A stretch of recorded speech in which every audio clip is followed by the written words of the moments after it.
నమస్తే, నేను మీ Ashok Kumar. Welcome to our channel. తెలంగాణలో టీడీపీ మరోసారి తన మార్కు చాటుకొని ఉందా అంటే ఖచ్చితంగా చాటుకొని ఉంది అని రాజకీయ విశ్లేషకులు ఈ మధ్య ఎక్కువ అభిప్రాయపడుతున్నారు. దానికి సంబంధించి కొన్ని పరిణామాలు ఈ మధ్య కాలంలో చూస్తే ఆశ్చర్యపోయే విధంగా ఉన్నది. ఒక పక్క నారా లోకేష్ గారు టీడీపీ జాతీయ వర్కింగ్ ప్రెసిడెంట్ అయ్యి కూర్చున్నాడు ఒక పక్క. మరో పక్క కేసీఆర్ గారు ఫామ్ హౌస్ కేంద్రంగా తన యొక్క రాజకీయ వ్యూహాలకంటూ పదును పెట్టాడు. ఈ రెండు పరిణామాల మధ్య తెలంగాణలో టీడీపీకి ఉన్నటువంటి స్కోప్ ఏందో ఒకసారి ఈ వీడియోలో ఆలోచన చేసేటువంటి ప్రయత్నం చేద్దాం. ఇప్పుడు ఏదైతే ఆంధ్రప్రదేశ్లో డబుల్ ఇంజిన్ అనేటువంటి సర్కార్ ఎన్డీఏ ఇక్కడ బీజేపీతో కలిసి పోటీ చేయడం, ఇక్కడ ఆంధ్ర రాష్ట్రంలో 164 సీట్లతో సుస్థిరమైనటువంటి స్థానంలో టీడీపీ, బీజేపీ, జనసేన ఉన్నాయి. అదేవిధంగా పార్లమెంట్లో కూడా టీడీపీ యొక్క బలం బీజేపీకి ఉపకరిస్తోంది. అక్కడ కూడా ఎన్డీఏ యొక్క ప్రభుత్వం సుస్థిరంగా స్టాండర్డ్గా ఉంది. అదొక ఫ్యాక్టర్. అయితే తెలంగాణలో బీజేపీకి ఉన్నటువంటి బలాబలాలు వాళ్ళు స్వయంగా ప్రశ్న వేసుకొని కనుక చూస్తే ఖచ్చితంగా మాకు టీడీపీ అవసరం ఉన్నది. ఏదైతే ఫ్యాక్టర్ పనిచేసిందో టీడీపీతో పనిచేయడం వల్ల ఆంధ్రప్రదేశ్లో జరిగినటువంటి ఆ సక్సెస్ మంత్ర తెలంగాణకు రావాలని చెప్పి తెలంగాణలోని బీజేపీ నాయకులు ఈ మధ్యకాలంలో ఎక్కువ అభిప్రాయపడుతున్నారు. ఆ విధంగా కూడా వాళ్ళు ఆలోచనలు చేస్తూ పైన ఉన్నటువంటి ఏదైతే ఢిల్లీ కేంద్రంగా ఉన్నటువంటి పెద్దలకు కూడా వాళ్ళ యొక్క ఆలోచనలు అక్కడ చేరవేస్తున్నారు. అదొక ఫ్యాక్టర్. అంటే టీడీపీ యొక్క అవసరం తెలంగాణలో బీజేపీకి ఖచ్చితంగా ఉంది అనేటువంటి సమాధానం అయితే వస్తుంది. ఇంకా కాంగ్రెస్ విషయానికి కన్నా వస్తే గతంలో టీఆర్ఎస్లో ఉన్నటువంటి ఎవరైతే టీడీపీ వాళ్ళు ఉన్నారో దాదాపు 70% మంది టీడీపీ వాళ్ళు టీఆర్ఎస్ కంటూ చేరిపోయినారు. కాంగ్రెస్లో ఇమ్మడలేక కాంగ్రెస్ వర్సెస్ టీడీపీ అనేది కొన్ని దశాబ్దాలుగా నడుస్తున్నటువంటి ఫ్యాక్టర్ కాబట్టి ఏది ఏమైనా కూడా ఈ యొక్క టీఆర్ఎస్లోకి జాయిన్ అవ్వడం జరిగిపోయింది. కాలక్రమేపీ టీఆర్ఎస్ కాస్త బీఆర్ఎస్గా రూపాంతరం చెందుకునింది. ఆ తదుపరి కాలంలో రేవంత్ రెడ్డి గారు ఎప్పుడైతే కాంగ్రెస్లోకి వెళ్ళారో, కాంగ్రెస్కి వెళ్ళిన తర్వాత ఇమ్మీడియట్గా పీసీసీ ప్రెసిడెంట్ అయినాడు. పీసీసీ ప్రెసిడెంట్ అయినటువంటి కాలక్రమేణా ఆయన ముఖ్యమంత్రి అయి కూర్చున్నారు. మొత్తం మీద రేవంత్ రెడ్డి గారు ఒక సైనికుడు మాదిర టీడీపీలో పనిచేసినందు మూలాన ఏదేమైనా కూడా కాంగ్రెస్లో రేవంత్ రెడ్డి ఉన్నారు కదా, ఆయన ఉంటే టీడీపీ అధికారంలో ఉండేటి అని చెప్పి తెలంగాణలో ఉన్నటువంటి టీడీపీ ఎవరైతే హ్యాడ్ కోర్ ఫ్యాన్స్ ఉంటారో రేవంత్ రెడ్డి గారిని ఓన్ చేసుకొని రేవంత్ రెడ్డి గారి పైన ఉన్నటువంటి అభిమానంతోనూ ప్రేమతోనూ కాంగ్రెస్ వైపు మళ్ళడం జరిగింది. ఇది ఓపెన్ ఫ్యాక్టు.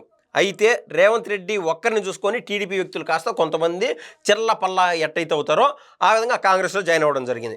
ఒక పక్క టీఆర్ఎస్లో టీడీపీ వ్యక్తులు ఉన్నారు, ఒక పక్క కాంగ్రెస్లోనూ, మరో పక్కన బీజేపీ కన్నా పొత్తు పెట్టుకుంటే టీడీపీ వ్యక్తులు బీజేపీకి కూడా ఖచ్చితంగా మద్దతు ఇచ్చేటువంటి అవకాశం ఉంది. ఈ విధంగా మనం చూస్తే ఈ మధ్యకాలంలో జరిగినటువంటి స్థానిక సంస్థల ఎన్నికల్లో అటు ఖమ్మంలోను కరీంనగర్లోను టీడీపీ తన యొక్క మార్క్ అంటూ సృష్టించుకుంది, తన యొక్క మార్క్ అంటూ చూపించింది అనేది వాస్తవం. తదుపరి కాలంలో ఎవరైతే కేసీఆర్ గారి బిడ్డ అయినటువంటి కవిత గారు సపరేట్ పార్టీ పెట్టుకున్నారు, టీఆర్ఎస్ అనేటువంటి పార్టీ. నేను ఇందాక స్టార్టింగ్లో చెప్పినట్టు కేసీఆర్ గారు తన యొక్క ఫామ్ హౌస్లో కూర్చొని తన యొక్క ఉన్నటువంటి రాజకీయ వ్యూహాలకు పదును పెట్టాడు. ఏదేమైనా కూడా ఇప్పుడు రానున్న కాలంలో బీఆర్ఎస్ఏ గన బీజేపీతో గన పొత్తు పెట్టుకుంటే, ఎందుకు గతంలో టీఆర్ఎస్గా ఉన్నటువంటి సమయంలో ఆ యొక్క పార్టీ చేసినటువంటి అవినీతి, అటు గొర్రెల స్కామ్ కావచ్చు, ఫార్ములా 1 రేస్ కావచ్చు, లేకుండా ఉంటే మేడిపండు మాదిర ఏదైతే మేడిగడ్డ కుంగిపోయిందో అటువంటి కేసులు కావచ్చు, ఇంకా అనేక ల్యాండ్ స్కామ్లు కావచ్చు. ఈ ల్యాండ్ స్కామ్లు ఈ యొక్క అవినీతి కోపం నుంచి బయటపడడానికి, కాళేశ్వరం అనేటువంటి అవినీతి నుంచి బయటపడడానికి ఒకవేళ బీజేపీ కన్నా షెల్టర్ కన్నా తీసుకుంటే వాళ్ళంతో ఇంతో సేఫ్ అవుతారనేటువంటి ఆలోచన వాళ్ళకు ఉన్నటువంటి మూలాన, అండ్ ఏదైతే కేటీఆర్ గారి యొక్క నాయకత్వం పైన బీఆర్ఎస్ నేతలకు నమ్మకం లేకపోవడం మూలాన కేసీఆర్ గారు వయసు కాస్త ఎక్కువైపోయినది.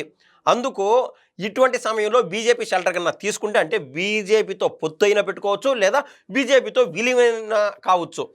ఇటువంటి పరిణామాల రీత్యా కేసీఆర్ గారు తన వ్యూహాలకు పదును పెట్టాడు. ఏ విధంగా టీఆర్ఎస్ అనేటువంటి పార్టీ మరోసారి రూపాంతరం చెందుకుంటే తన సొంత బిడ్డ అయినటువంటి కవిత గారి రూపంలో రానున్న కాలంలో టీఆర్ఎస్ ఏమైనా ఎమర్జ్ అయితే, ఎందుకు ఒకవేళ టీడీపీ ఇప్పుడే కన్నా తెలంగాణలో పోటీ చేయదు అనేటువంటి ఊహాగానాల నేపథ్యంలో ఎవరైతే టీఆర్ఎస్ పార్టీ అధినేత అయినటువంటి కవిత గారి దగ్గరికి బీసీ నాయకులు కావచ్చు, టీడీపీ నాయకులు కావచ్చు, వీళ్ళందరూ వెళ్ళి టీఆర్ఎస్లో కన్నా జాయిన్ అయితే కేసీఆర్ గారు తాను ఉన్నటువంటి ఆలోచనల్లో ఖచ్చితంగా సఫలీకృతం చేసుకున్నవాడు అవుతాడు.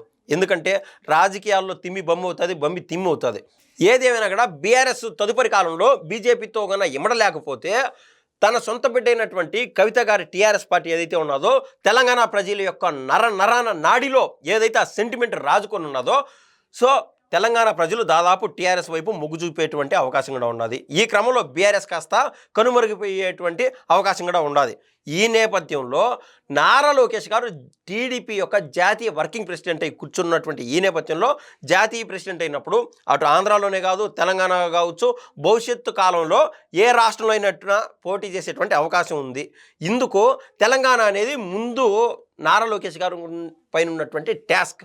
అందుకు ఎప్పుడైతే టీడీపీ కన్నా యాక్టివ్ అయితే రేవంత్ రెడ్డి గారికి సపోర్ట్ చేసేటువంటి టీడీపీ ఫార్మ్స్ టీడీపీ నేతలు ఎవరైతే ఉన్నారో అందరూ తిరుగుటపాలో ఖచ్చితంగా టీడీపీ దరి చేరేటువంటి అవకాశం ఉన్నది.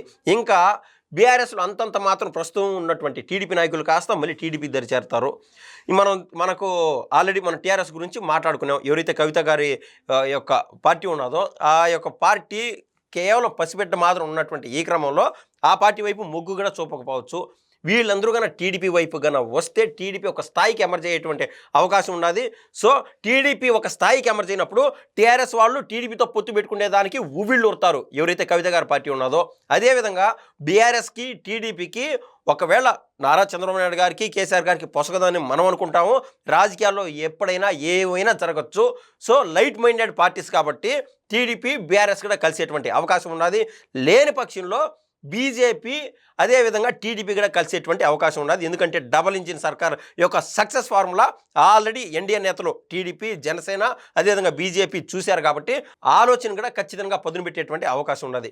ఈ ఓవరాల్ ఫ్యాక్టర్స్ మధ్య మనం నిశ్చితంగా పరిశీలించి చూస్తే టీడీపీ కన్నా అంతో ఇంతో తన బలంగా తెలంగాణలో కన్నా చూపించుకుంటే ప్రతి పార్టీ కూడా టీడీపీ వైపు టీడీపీ చుట్టూరు టీడీపీ వైపు తిరిగేటువంటి అవకాశం సుస్పష్టంగా మనకైతే కనబడుతుంది.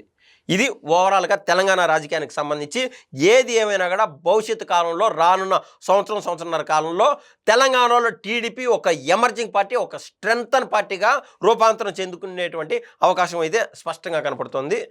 ఈ వీడియోపై మీ అభిప్రాయం తెలుపుతారని కోరుతున్నా. ధన్యవాదాలు.